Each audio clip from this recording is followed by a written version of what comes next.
This is the M-Series bottom-fed spray gun that comes with the Fuji Hobby Pro HVLP system. This gun is pressure-fed, has an aluminum quart container that runs about 45 psi. So if you're looking for that low-pressure part of the HVLP system, I suggest getting the conversion kit, and that will run you about 55 bucks.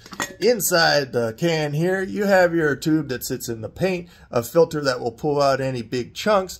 Quick tip: don't store this in fluids and don't store it with it locked down tight. You're going to wear out this gasket prematurely.